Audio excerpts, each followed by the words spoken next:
এই রাজ্য সরকারের ওপরে আমাদের অনেক ব্যথা বেদনা আমাদের আছে অনেক। জগন্নাথ মন্দির হচ্ছে রেশনের মাধ্যমে তার কি বলা হয় প্রসাদ পাঠাবে, আমাদের আপত্তি নেই।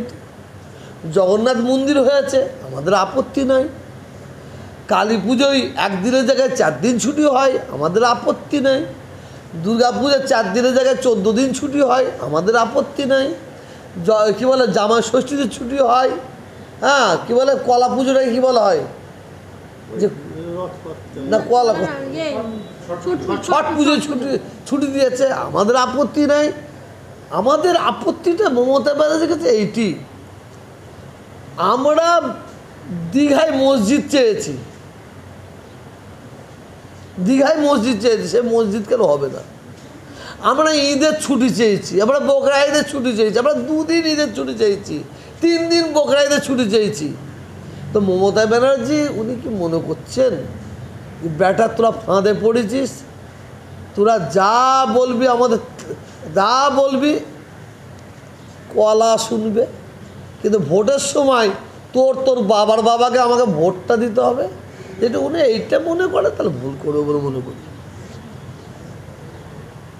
এই প্রসাদগুলিটাকে আপনি দিতে পারে, প্রসাদ দিতে পারে, তাহলে কিন্তু তিনি এটা তো ওই রাম মন্দিরের প্রসাদ ছড়িয়েছে, ইনি জগন্নাথ মন্দির প্রসাদ ছড়াচ্ছে।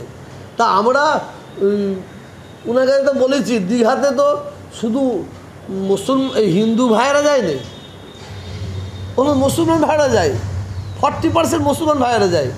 তা আমাদের কি ধর্ম নাই? আমরা কি আশা করব না? এই যে মুখ্যমন্ত্রী বলে আমার কাছে হিন্দু মুসলিম কিছু নাই, আমাদের সব সমান, সব যদি সমান হয় তো দীঘাতে একটা মসজিদ হবে না? এটা আপত্তি কোথায় আছে? কিসের আপত্তি? আমি তো বললেই তো খারাপ হয়ে যাব। যত পশ্চিমবাংলায় যত থানা আছে প্রত্যেকটা থানায় একটা করে কালী মন্দির করা আছে। এতে তো আমাদের হিংসা নাই।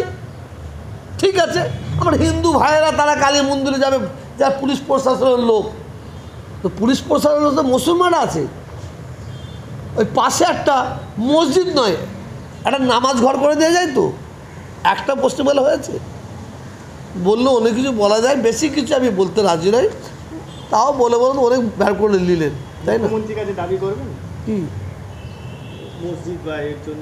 অবশ্যই দাবি করা হয়েছে, আমরা দীর্ঘ 12 বছর ধরে দাবি করছি, 13 বছর ধরে দাবি করছি। কিন্তু মুখ্যমন্ত্রীকে আবার বলছি, মুখ্যমন্ত্রীর কাছে আমার আবার দাবি, এবারে 2026-এ কিন্তু ভয়ঙ্কর খেলা হবে। সেই খেলাটা কিন্তু এবারে বিশেষ করে সংখ্যালঘু মুসলিমরা ভয়ঙ্কর খেলা খেলবে।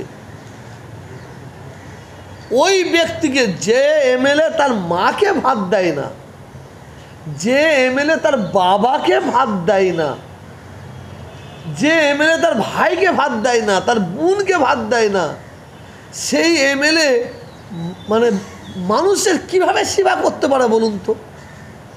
এই ধরনের এমএলএ তো আপনি বলেন আঙুল দিয়ে দেখিয়ে দেবো।